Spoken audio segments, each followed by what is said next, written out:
नमस्ते, मेरा नाम है धर्मेंद्र। आप देखना शुरू कर चुके हैं द न्यूज़ तंत्र। आजकल की हम बात करें तो आए दिन वो मामले सामने आ रहे हैं जिसमें धोखाधड़ी के मामले हैं, चाहे वो ज़मीन कब्जे को लेके हों या लेन देनदारी को लेके हों। और ख़ास तौर से ऐसे मामलों में धोखा वही देता है जो आपका करीबी होता है, क्योंकि जाहिर सी बात है कि आप जब रुपए लेंगे या देंगे तो किसी बाहरी व्यक्ति को तो नहीं देंगे जिस पे आपको भरोसा होता है, और एक भरोसे के तौर पे आप उसको रुपए दे देते हैं, और जिसके चलते जब आप रुपए मांगते हैं तो आप इसका शिकार होते हैं कि आप पे फिर सीधा आपको कहानी एक ही सामने आती है कि आप उस धोखाधड़ी के शिकार हो जाते हैं। फिर आप थाने और कचहरी के आप चक्कर लगाते हैं। ठीक है, ऐसा ही मामला बबीना से निकल के सामने आया है। वो शख्स हमारे साथ बैठे हैं, इन्होंने एक अपने मिलने वाले सज्जन को कुछ रुपए दिए थे उनकी मदद के लिए कोरोना से पहले। अब ये रुपए मांगने जाते हैं तो कोई रिस्पॉन्स नहीं मिलता है। हालांकि अब ये कानूनी तौर पे सहायता ले रहे हैं। हालांकि हम पूरा मामला जानेंगे किस लिए रुपए दिए थे, कौन वो शख्स है और अभी तक कितनी ये कार्रवाई करवा चुके हैं। सर, परिचय से शुरू करते हैं, क्या नाम है आपका? नमस्कार सर, पहले तो मैं आप लोगों को जी धन्यवाद देना चाहता हूं, आप लोगों का स्वागत करना चाहता हूं कि आप लोग झांसी से चल के मेरे ऑफिस तक आए बबीना में। मेरा नाम राजेश पाठक है, मैं प्रोफेशन से सीए हूं। करीब 4 साल पहले 2020 में मेरे मिलने वाले मित्र थे, बिल्कुल ख़ास थे, घर जैसे हम लोगों के संबंध थे। अमित त्रिपाठी सन ऑफ शिव नारायण त्रिपाठी, निवासी शास्त्री नगर बबीना कैंट के रहने वाले हैं जी। वो मेरे पास आए, बोले कि हमें एक बालू का ठेका हो चुका है टीकमगढ़ में जिसमें हिस्सा मिल रहा है, आप हमारी मदद कर दें। मोटा मोटा उन्होंने 50 लाख रुपए की डिमांड रखी थी। हमने कहा आप हमारे बिल्कुल करीबी हैं, मिलने वाले हैं, हमें मदद करने में कोई दिक्कत नहीं है।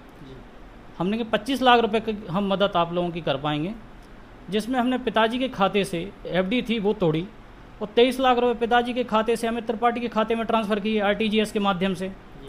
2 लाख रुपए मैंने अपने खाते से अमित त्रिपाठी के खाते में ट्रांसफ़र किए आरटीजीएस के माध्यम से।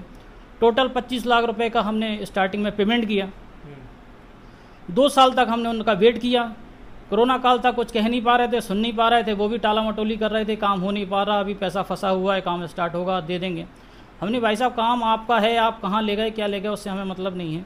2 साल हो गया, अब तो आप पैसा लौटा दें। आप तो कह रहे थे बहुत जल्दी आपका पैसा लौटा देंगे, और उन्होंने ऐसा षड्यंत्र रचा कि हम समझ ही नहीं पाए। अब बिल्कुल करीबी थे तो हमने ध्यान भी नहीं दिया, हमने उन्हें पैसा दे दिया। फिर जब हमने पता किया 2 साल बाद तो पता चला अमित त्रिपाठी की कहीं कोई हिस्सेदारी नहीं है, त्रिमूर्ति कंस्ट्रक्शन में कहीं कोई हिस्सेदारी नहीं है। अमित त्रिपाठी ने त्रिमूर्ति कंस्ट्रक्शन नामक एक पार्टनरशिप फर्म है उरई की, वहाँ कहते हैं हमने पैसा ट्रांसफ़र किया, तो हमने कहा आप वहाँ पार्टनर नहीं हैं। त्रिमूर्ति कंस्ट्रक्शन जो उरई की है उसका कहीं कोई बालू का ठेका नहीं है, उसके नाम पर कहीं कोई ठेका नहीं है। फिर आप लोग कैसे हिस्सेदारी ले रहे थे, वो कैसे अपना शेयर बेच रहे थे, अब मैं उसमें नहीं जाना चाहता, मैंने वो उनका मैटर है, मैं तो नहीं जानता वो कौन है त्रिमूर्ति कंस्ट्रक्शन वाले। लेकिन कुल मिला के जब मैंने 2 साल बाद पता किया तो ना तो इनकी कहीं कोई पार्टनरशिप है, ना ही त्रिमूर्ति कंस्ट्रक्शन का कहीं कोई उन्हें कोई ठेका मिला हुआ है। तो मुझे एहसास हुआ कि मेरे साथ जालसाजी हुई है, मेरे साथ षड्यंत्र के तहत पैसा हड़पा गया है। और जब पैसा नहीं मिला तो मैंने कानूनी कार्रवाई की। कानूनी कार्रवाई में मैंने एडीजी लखनऊ को भी आवेदन दिया। SP city anti fraud cell Jhansi में अभी योगी सरकार की कृपा से एंटी फ्रॉड सेल बना हुआ है, उसमें मैंने आवेदन दिया। वहाँ उन्हें तत्परत कार्रवाई की, मुझे बुलाया, मेरे बयान लिए। बयान में मैंने सारे कागजात उन्हें प्रूफ में दिए। एसपी साहब ने मामले को समझा और मामले को सही पाया तो उसके तहत उन्होंने मुकदमा दर्ज कर दिया। अब वो रिपोर्ट बबीना में आ गई है, बबीना में रिकॉर्ड हो गई है, बबीना में मुकदमा दर्ज हो गया है। अब एक्चुअल में ये क्या है कि कुछ लोग, एक अकेले व्यक्ति नहीं है ये, इनके ऊपर हाँ एक जो सिंडिकेट है, ये ग्रुप ऑफ पर्सन्स हैं, इनके ऊपर एक राजनीतिक पार्टी के एक राजनीतिक नेता हैं, उनका हाथ है, उनके जो करीबी हैं, उसी के तहत ये लोग फल फूल रहे हैं।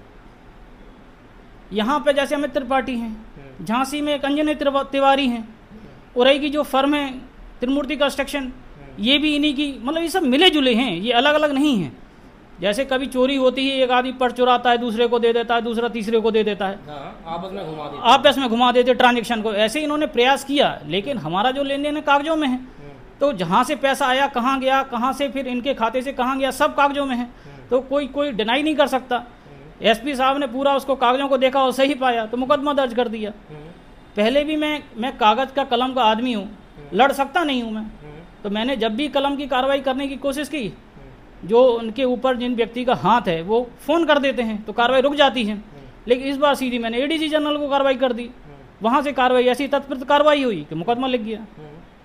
अब मैं थोड़ा कानून की मदद ले रहा हूँ, पुलिस की सहायता ले रहा हूँ और मुझे आशा है कि पुलिस बहुत जल्दी मेरा पैसा लौटाने में मेरी मदद करेगी। मामला कोर्ट में पहुँचेगा? बिल्कुल मामला कोर्ट में पहुँचेगा तो कागजों में है, जहाँ भी पहुँचेगा हमने सारे कागज़ दे दिए हैं भाई, दस्तावेज मौजूद हैं, सब कुछ मौजूद हैं। जो कुछ भी आगे की कार्रवाई होगी पुलिस विवेचना करेगी और जो सत्य होगा वो सामने आएगा। देखो सत्य परेशान हो सकता है, पराजित नहीं हो सकता। तो जितना परेशान होना था हम हो लिए। अब भगवान ने सुनी है, पुलिस के पास एफआईआर दर्ज हो गई है, बहुत शीघ्र उसका डिसीजन हो जाएगा। तो क्या आप ही अकेले पीड़ित हैं कि और लोगों से भी रुपये लिया जाएगा? एक मऊरानीपुर के कमलेश आ रहे हैं, उनसे भी 30 लाख रुपए ट्रांसफ़र कराए त्रिमूर्ति कंस्ट्रक्शन में, वो भी परेशान है। तो ये तो अब हम जैसे लोग जो ज़्यादा राजनीतिक हस्तक्षेप नहीं रखते, लोगों से मिलना जुलना नहीं होता है, अब हमारा मुकदमा लिखा गया है तो हो सकता है और धीरे धीरे करके एक व्यक्ति का मैंने नाम लिया, और भी कई सारे व्यक्ति होंगे निकल के आएंगे धीरे धीरे करके। ऐसे कई, झांसी में भी कई ऐसे केसेस हुए हैं। तो कमलेश सर भी परेशान है, वो भी हमसे मदद की बोल रहे थे, कैसे किया आपने, क्या है, कोई सुनवाई नहीं हो रही है। तो अब हमने उन्हें रास्ता बता दिया है, अब देखो वो क्या करते हैं।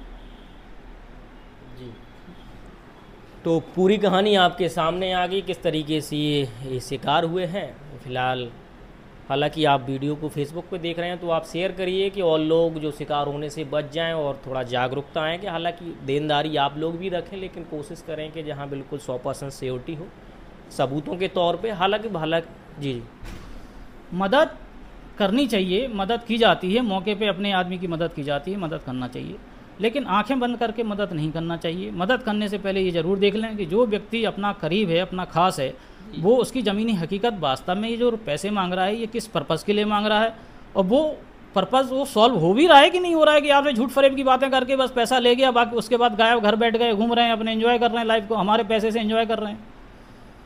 तो मेरे मतलब कहने का यही है आम आदमी के लिए कि पैसा देते समय मदद की जाती है, लेकिन पैसा देते समय बिल्कुल जागरूक रहें। पहली बात तो मदद ना करें, आपने मदद की और आपके पैसे के मामले में संबंध खराब होते हैं। जी बिल्कुल, है ना। तो मेरी तो प्रार्थना सभी से यही है कि मदद करें तो बस सोच समझ के करें। जी, पूरी कहानी आपके सामने। हालांकि जो भी पूरी कार्रवाई है वो थाने पे विवेचना पे पूरी निर्भर है। और फिलहाल अभी के लिए इतना ही, मिलते हैं अगली खबर। धन्यवाद।